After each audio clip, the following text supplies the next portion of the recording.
네, 안녕하세요. 알파고로 보는 인공지능의 미래 수업을 하게 마지막 시간인데요. 임정훈이라고 합니다. 네, 중간중간 막 끊겨가지고 사실 저번 시간에, 이전 시간에는 인공지능의 과거부터 이제 현재까지 개발 어떻게 되었는지, 발달 어떻게 되었는지 이제 알아봤고, 지난 두 번째 시간에서는 이제 인공지능의 지금의 모습에 대해서 이제 살펴봤는데, 지금 이제 이 정도 수준까지 왔다라는 것을 보여드렸어요. 그래서 구글 포토에서 나는 아무것도 태그를 달지도 않고 아무것도 작성하지 않았지만 이렇게 사진들을 분류해 주었다는 거죠. 그래서 뭐, 그냥 나는 진짜 그냥 사진만 찍었을 뿐인데, 뭐 얘가 산이라고 알아보고, 뭐 무용이라고 알아보고, 하이킹 뭐 이런 거, 졸업 이런 것도 다 알아보고 있는 수준까지 이제 인공지능이 왔다라는 것이고요. 요 밑에 거는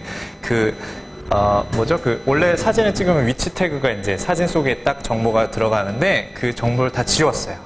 그리고 나서 이 사진이 어디쯤에서 찍은 것인지 인공지능 보고 이제 알아보라고 한 것이죠. 그래서 이런 장면들을 보고서 요거는 프랑스 파리 쪽에 아주 가깝다라고 한 거고, 요거는 이런 약간 뭐랄까요, 이런 지형의 모양을 보고 피오르드 지형이기 때문에 여기 아니면 여기에 가까울 거다라고 이제 인공지능이 추측하는 정도까지 이제 왔었고, 근데 잘못 추측하는 경우도 있어요. 이제 우리 흑인들을 고릴라로 이제 추측해서 엄청 문제가 된 적이 있어요. 미국에서도 뭐 하여튼 그런 문제들이 발생하기도 하더라라는 것입니다. 이제 인공지능이 그린 그림인데, 반 고흐가 그린 요 그림을 주고 요런 양식으로 요런 그림을 그려봐라 라고 했더니 이제 반 고흐가 그린 양식으로 이렇게 그리는 수준까지 와 있습니다. 그래서 인공지능이 막 그렸다 이렇게 이제 표현을 하기도 했는데, 조금 과장된 말이긴 해요. 새로운 양식을 한 게 아니라 사실 양식을 주고 이 사진을 준 거라서 하여튼 그렇지만 어쩐 그렇고, 이제 요 알파고가 이제 바둑을 두는 시대까지, 그래서 인간을 이겨버리는 시대까지 왔다는 것입니다. 그래서 분석을 해보면 첫 단계는 사실 시키는 것만 잘했어요. 우리가 어떤 식으로 곱하기는 이렇게 해라, 더하기는 이렇게 해라, 이렇게 공식을 주고 논리적인 기호들을 주면 그런 것들을 아주 산술적으로 엄청 빠르게 계산을 잘 해냈었죠. 그 다음에 단계가 바로 이제 뇌과학이 이제 인공지능에 도입이 되면서 구체적인 사실들을 조금 이제 나름의 해석을 가미해서 추상적으로 현상으로 이렇게 해석을 할 수 있게, 예를 들어서 뭐 고양이나 강아지를 구별한다든지, 아까처럼 뭐 꽃인지 산인지 그냥 사진 이미지만 보고 구별을 한다든지 이런 단계까지 왔습니다. 그리고 이제 앞으로는 아직까지는 이 단계에 머물고 있는데, 앞으로는 이 해석하는 단계에서 멈추지 않고 이제 실제로 걔네들을 자기 방향대로 의지해서 이제 계획하고 행동하는 단계까지 생각하고 있는 상태입니다. 요거 이제 살짝 이제 요즘에 조금 이제 이슈화가 되고 있는 부분이기도 하죠. 그래서 인공지능의 장점은 이렇게 설명할 수가 있을 것 같아요. 일단 우리의 생각을 덜 해도 된다는 겁니다. 우리의 생각을 어느 정도 판단하는 것, 사진들을 분류하는 것들을 인공지능한테 맡기면 자기가 알아서 이제 분류해주는 시기까지 왔다라는 것이고요. 사실 그런 것들을 말로 또는 숫자로 표현하기가 쉽지 않았어요. 강아지가, 고양이가 어떤 모양인지 분류할 때, 이런 기준으로 분류해 라고 말할 때 그것들을 말로 표현하기가 쉽지 않았는데, 이제 인공지능은 그런 것들을 추상화해서 수치화까지, 뭐 강아지의 뭐 한 92% 비슷하고 고양이의 한 뭐 4% 비슷하다, 그럼 강아지를 분류하고 뭐 이런 식으로 수치화해서 나타낼 수 있을 정도까지 되었고요.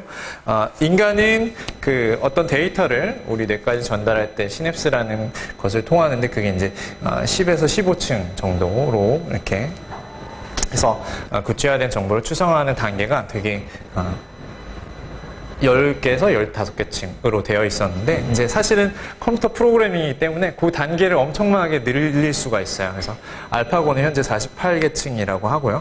그리고 마이크로소프트의 올해 나온 물체 인식기라는 것은 152층의 사물을 봤을 때 걔를 어떤 정보로 분류해내기 위한 뭐 층수를 이렇게 자유자재로, 이제 인간보다 자유자재로 늘릴 수가 있다라는 것이죠. 그렇지만 당연히 한계도 존재합니다. 일단은 인간이 쌓아놓은 지식 위에서 인공지능은 데이터를 얻고 정보를 습득해서 학습을 하고 있습니다. 그러니까 인간이 쌓아놓지 못한 데이터들은 인공지능은 당연히 쌓을 수 없는 그런 상태가 되고요. 그리고 인간은 한두 번 보고 배우는 경우가 있어요. 뭔가 그런 것들인데 이제 기계는 많은 데이터가 축적이 돼야 걔를 이제 습득할 수 있다는 것이고, 요것과 관계되어 있는 건 인간은 이제 실시간 학습이 가능하다는 겁니다. 알파고와의 대국에서도 사실 이세돌이랑 대국했던 1, 2, 3국의 데이터를 바로 학습하지는 못한다고 합니다. 그런 것들이 실시간 학습이 아직 덜 된다고 해요. 그리고 이런 한계도 있죠. 갑자기 새로운 환경에 딱 닥쳤을 때 적응하기가 쉽지 않다라는 것이고, 그리고 지금 과연 이런 인공지능이 판단 내리는 것들이 걔네들의 의도나 의지 또는 방향성이 있는지, 아니면 앞으로 그런 것들을 인공지능에 넣어줄 수 있는지에 대해서 많이 이제 한계성이 있지 않을까라고 많은 과학자들이 연구를 하고 있습니다. 사실 알파고가 딱 이렇게 나오기 전까지는 그렇게 우리나라의 막 인공지능에 대한 위험성이라든지 뭐 인공지능 때문에 없어질 직업, 뭐 초등학교 교육은 잘못되었다, 뭐 이런 얘기들 별로 없었어요. 왜냐하면 기계는 원래, 또는 이런 컴퓨터 기술들은 원래 우리의 삶을 편리하게 해주기 위해서 만들어진 것이기 때문에 사실 우리의 삶을 편리하게 해줬죠.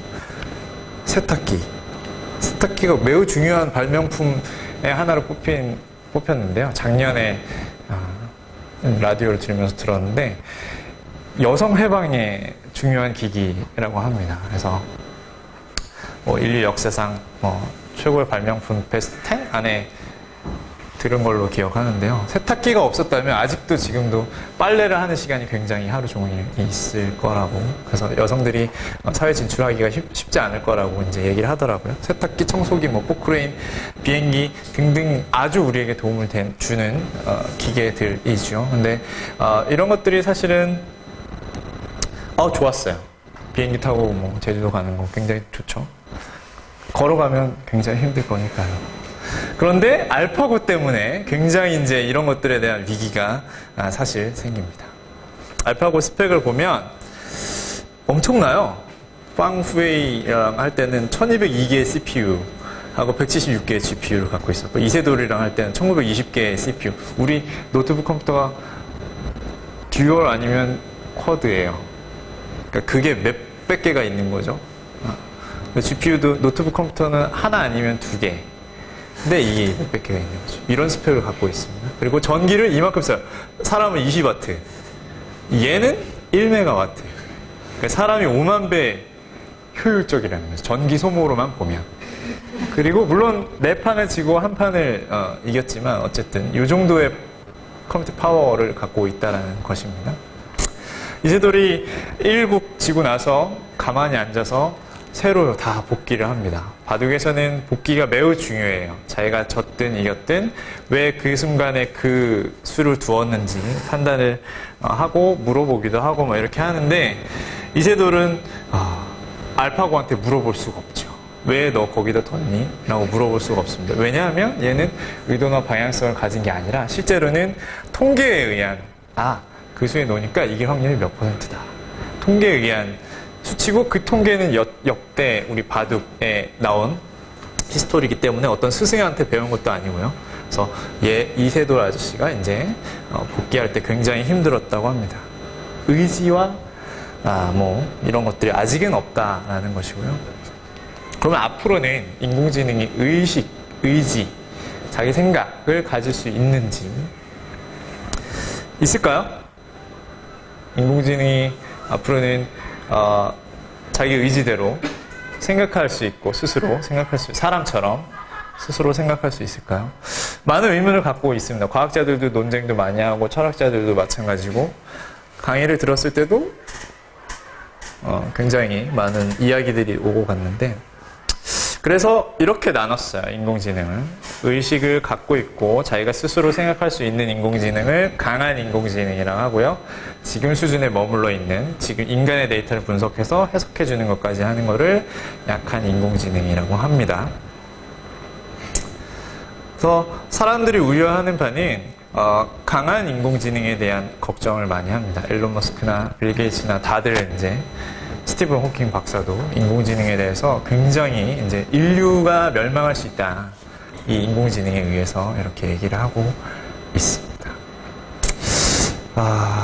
근데 지금 의지나 뭐 이런 방향성이 없더라도 사실 우리의 어떤 사회적인 현상들의 의사결정을 인공지능으로 많이 하는 경우가 있어요. 점점 이제 많아지고 있는데, 암 전문의의 초기 오진율이 20에서 44%인데, 인공지능 컴퓨터인 왓슨의 오진율은 2에서 9%밖에 안 되고 있다라는 것이죠. 그러면, 앞으로 암을 얘가 진단하도록, 그래서 얘가 암이다. 그럼 까보거나, 암이 아니다. 그럼 안 까보거나, 이렇게, 아니다. 수술을 하거나, 이렇게, 판단을 내릴 수가 있겠죠. 그래서 우리가 의사가 판단하는 게 아니라 이제 앞으로 인공지능이 암이다, 아니다를 판단해서 이제 수술을 할지 안 할지를 결정하게 되는. 또 스위스 은행의 여러 가지 투자 정보나 이런 것들은 인공지능 컴퓨터가 더 이런 질도 좋고 일관성도 높더라 이렇게 얘기를 하고 있고요. 그래서 많은 분야에서 2029년이 되면 이제 인공지능이 모든 면에서 인간의 판단을 앞선다라고 이제 이렇게 이야기도 하고 있습니다. 그래서 의지가 있던 없던을 떠나서 이미 인공지능에 의해서 우리는 의사결정을 하게 되는 앞으로는 시대가 되었어요. 네, 이런 문제가 발생했죠. 인공지능의 의사결정을 과연 우리가 따를 수 있을까? 실제로 알파고가 이상한 수를 뒀다고 해설가들, 걔네들도 그 사람들도 바둑 9단이거든요. 그러니까 바둑의 초신이라고 불리는 바둑 9단인데 그 사람들 봤을 때 이거 실수했네요. 근데 마지막에 이제 다 결국 알파가 이기니까 결국 그 수가 굉장히 묘수였다라고 이제 판단하는 경우도 있었고, 사국에서는 결국 진짜로 실수를 한 적도 있었습니다. 그렇기 때문에 이런 인공지능이 내리는 결정들을 우리는 과연 받아들일 수 있는가에 대한 문제를 또 생각해 볼 수가 있을 것 같아요. 의지와 상관없이. 그리고 양적인 기준이 잘 판단되는 것도 있지만 사실 질적인 기준도 무시할 수가 없겠죠. 인공지능의 결정을 따라야 하는가? 아닙니다. 이 의지와는 상관없이 저는 또 이 문제 사실은 생각해 볼 문제라고 여겨집니다. 다시 의식을 가질 수 있을까라는 질문으로 돌아와서 처음 인공지능에 대한 주제를 받았을 때 굉장히 난감했어요. 기술적인 거를 가르쳐야 되는 것인지 아니면 철학적인 거를 가르쳐야 되는 것인지, 앞으로의 인공지능의 모습을 가르쳐야 되는지 아니면 대처해야 되는 우리들의 모습을 가르쳐야 되는지, 그리고 인공지능과 인간의 지능은 뭐가 다른 것인지 사실 저는 과학적으로 잘 몰랐거든요. 그래서 원초적으로 생각을 해봤죠. 인간을 왜 사는가에 대해서 생각을 해봤습니다. 인공지능 주제를 받았는데 인간을 왜 사는가? 후손을 남기기 위해 사는 것 같아요. 그래서 우리 부모님은 저보고 빨리 결혼하라 그래요. 빨리 후손을 내 핏줄을 보고 싶은 거죠. 역사에 남기기 위함이 아닌가 생각을 해봤습니다. 언젠가 육체는 죽지요. 그래서 결국 나를 이 세상에 뭔가 남기려면 내 DNA를 주거나 정신을 주거나 이렇게 해야 되지 않을까라는 생각까지 도달하게 되었습니다. 그러면 인간이 정신은 어떻게 전달을 하고 있는가를 생각했을 때 이 선생님이 이런 결론을 내렸어요. 이야기를 해주거나 아니면 문화를 전달해주거나 생활 양식들을 전달해주거나 아니면 책으로 지식을 전달하거나 그 안에 이제 언어가 쓰이는 것이죠. 그래서 이 5가지를 봤을 때 얘네들을 과연 인공지능이 할 수 있을까? 라고 생각했는데 얘네 5가지에 다행히 공통점을 찾았어요. 그건 뭐냐면 사회적 합의였습니다. 언어도 우리나라 사람이 이런 가라고 쓰면 이런 뜻이야, 나가라는 얘기야, 이런 거를 사실 합의했잖아요. 다른 나라에 가서 가 그러면 못 알아듣죠. 그러니까 뭔가 사회적으로 동물한테 가 그러면 그 훈련에 의해서 된 게 아니면 사실 못 알아듣죠. 그러니까 뭔가 합의된 뭔가 있어야 되는. 그러니까 인공지능이 하나만 존재하면 불가능한 일이라는 거죠. 어떻게 보면 진중권 교수님은 앞으로 인공지능 때문에 없어질 직업 중에 하나가 판사인데 절대 안 없어질 거다. 왜냐하면 법을 판단하는 것은 기계가 할 수 있어요.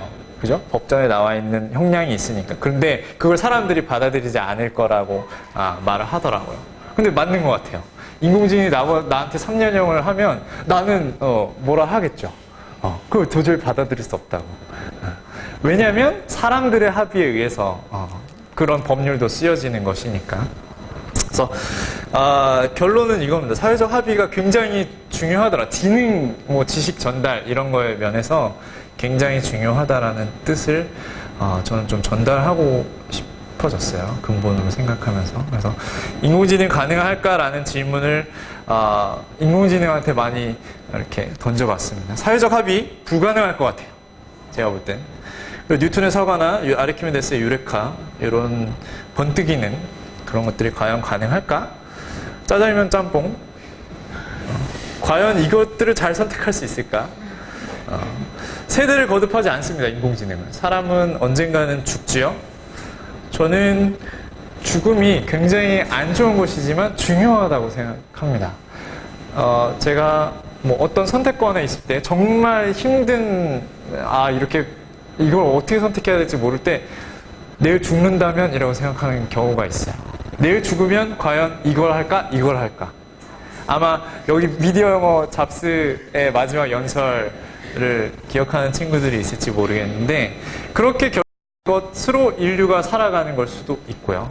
어떻게 보면 우리가 볼 때 죽음을 넘어서 희생한 사람들을 정말 위대하게 받아들이는 죽음에 대한 그 가치에 대해서 매우 중요하게 생각하는 인류인데 인공지능은 과연 죽음이 없기 때문에 이런 걸 모르겠죠. 잊어버리는 게 없어요. 그리고 얘네는 고통을 느낄 수 없을 것 같아요. 물리적이나 화학적이나.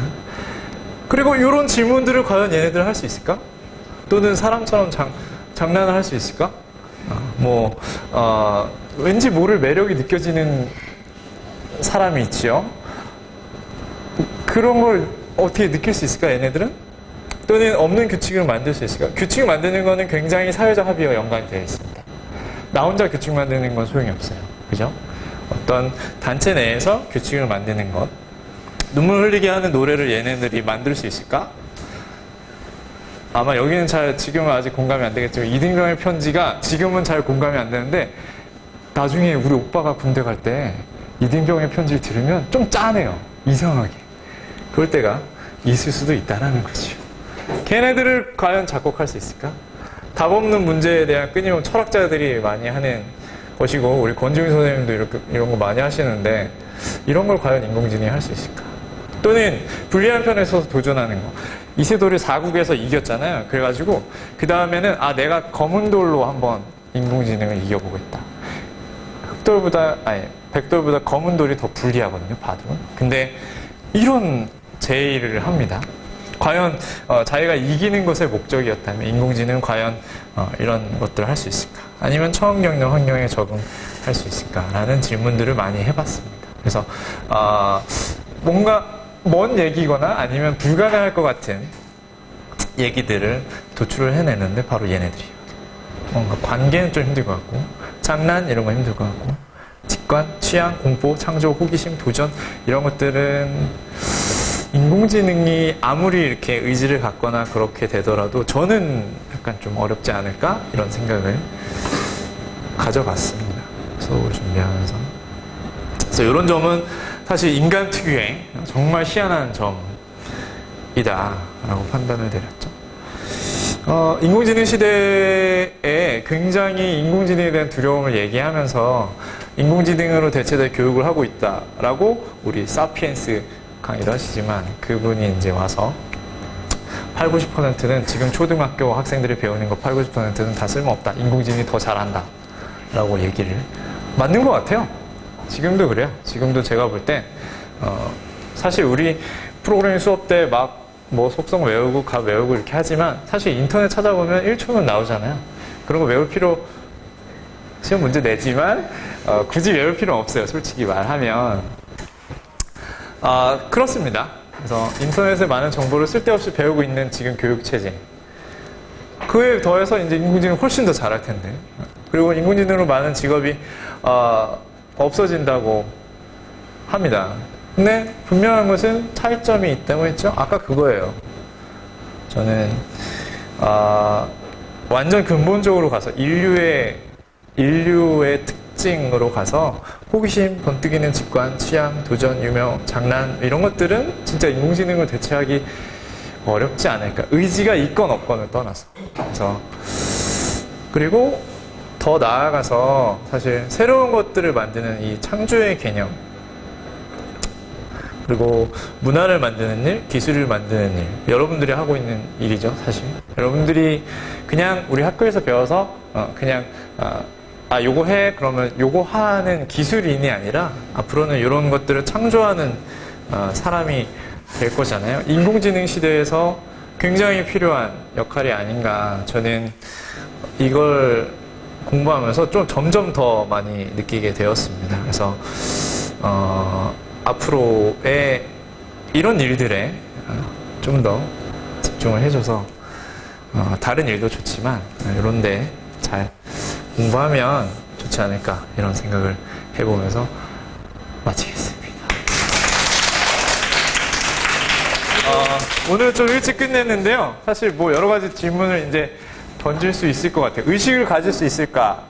부터 뭐 생각해서 또는 의사결정, 인공지능이 내린 의사결정을 과연 우리가 믿고 따를 수 있을까? 뭐 이런 여러 가지 생각들을 할 수 있을 것 같아서 좀 일찍 끝냈습니다. 네. 제가 어떤 기사를 봤는데 소피아라는 인공지능이 있는데요. 걔가 어떤 기자가 그 인공지능한테 물어봤어요. 나중에 인간을 지배하고 싶냐 이런 식으로 했는데 막 뭐라 그랬지? 지배할 거라고 하면서 엄청 섬뜩하게 말했었거든요. 네. 근데 그거는 그 인공지능의 생각이 들어간 걸까요? 아니면은 그 처음 만들 때 연구소 같은 사람들이 이렇게 주입해서 그런 생각을 완성시킨 걸까요? 얼마 전에 트위터 봇을 만들었었는데 그 트위터 봇에다가 막 사람들이 이제 인공지능이 이 트위터 봇이니까 막 엄청난 뭐 욕설도 쓰고 뭐 이런 여러 가지 인신공격성 발언도 하고 뭐 인종차별적인 발언도 막 거기다 이제 써놨다고 합니다. 그래서 걔가 이제 자기도 그 말을 배워서 이제 인종차별적인 트위터를 날리고 막 이렇게 해서 하루 만에 이제 그걸 이제 서비스를 안 했다고 해요. 그런 모든 것들은 아직까지는 의지가 있다기보다는 뭔가 그러니까 사람들이 만들어 놓은 데이터들을 보고서 자기가 그렇게 판단하지 않았을까라고 저는 생각을 하고 있어요. 그리고 아직까지는 의지를 갖고 있는 인공지능이 완성되지는 않는 걸로 보고 있습니다. 과학자들도 그게 될지 안 될지도 아직 판단을 못 하고 있어요.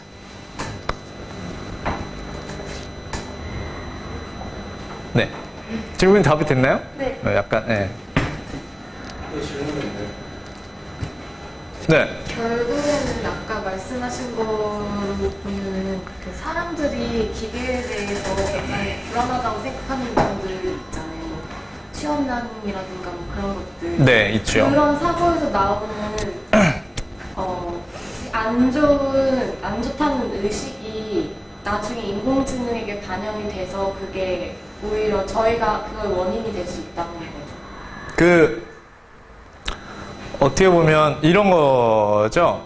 지금 대체될 수 있는 직업 중에 가장 빨리 대체될 수 있는 게 바로 텔레마케터나 무슨 AS 이런 콜센터 직원들이라고 합니다. 그런 것들은 단순히 어떤 매뉴얼에 의해서 이런 상황이면 이렇게 하세요, 뭐 이런 상황이면 이렇게 하세요, 뭐 이렇게니까 결국에는 대체될 수 있겠죠. 어떻게 보면 음성 인식만 하고 매뉴얼만 잘 주면. 그래서 일본의 어떤 은행에서는 이미 그걸 실시하고 있다고 합니다. 고객 서비스를 인공지능 컴퓨터가 받아서 이제 처리하는 그런 게 인공지능의 내면 속에 들어갈 수 있는지를 하려면 사실 인공지능이 의지를 갖고 있어야 돼요. 근데 그 의지를 갖고 있을 수 있는지 없는지는 아직 판단을 못 하고 있는 상황이고 저는 좀 부정적으로 보고 있고, 네, 그렇습니다. 근데 사실은 인간과 뭐 기계 이런 책을 보면 그럼 내 옆에 있는 사람이 의지가 있는지 없는지 내가 판단할 수 있을까? 라고 질문을 던져요. 독자에게. 얘가 의지 있는 것처럼 그냥 매뉴얼대로 행동하는 거 아니야? 이렇게 이제 질문을 던져요. 근데 우리는 사실은 믿음인 거죠. 예, 그거에 대한 믿음. 그래서 인공지능이 실제로 생기더라도 인공지능이 의지를 갖고 이렇게 행동을 하더라도 우리가 과연 그 의지를 믿어줄 것인지 그거에 대한 문제가 생깁니다. 그 영화 엑스마키나를 보면 실제로 튜링 테스트보다 좀 더 발전한 테스트를 하는데 얘가 인공지능인지 알아요. 그런데 테스트를 해요. 사람을 불러놓고 얘랑 교감을 해서 얘 마음에 이제 어느 정도 수긍을 하고 공감을 해서 과연 얘를 인공지능이지만 진짜로 믿는지, 의지가 있는지, 믿는지. 영화 속에서 어떻게 그려지냐면 실제로 이 인공지능이 사람을 속여서 좋아하게 해요. 자기를. 그래서 결국에는 자기 만든 창조자도 죽이고 이 갇혀져 있던 그 실험실에서 탈출하는, 그러면서 끝나요. 근데 그 영화 굉장히 우리에게 주어진 바가 굉장히 많아요. 만약에 의지가 생긴 인공지능이 생긴다면 그렇게 탈출할 것 같아요. 진짜 사람을 속여서 인공지능인지 알지만 진짜 사람을 속여서 마음을 주고 인공지능의 마음을 주고 이제 자기는 탈출해버리는.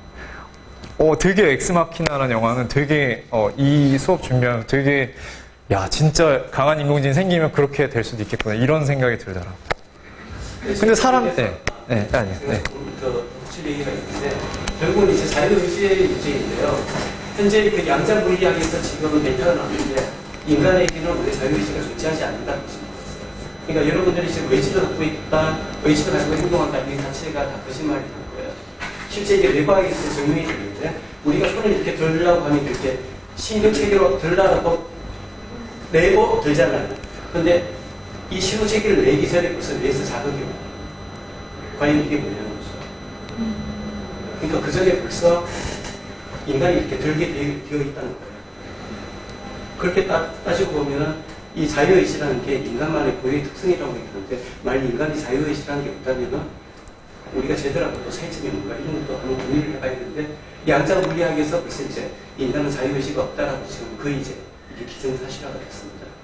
근데 생각보다 이 자유의지라는 문제는 철학적이든 종교적이든 매우 복잡하고 아주 뜨거운 감자 같은 문제인데 여러분들이 알고 있다면 거의 나의 의지 이런 문제에 대해서 한번 회의를 던져보는 것도 괜찮은 것 같습니다. 시간이 오늘 다 됐다. 네, 다 돼가지고요.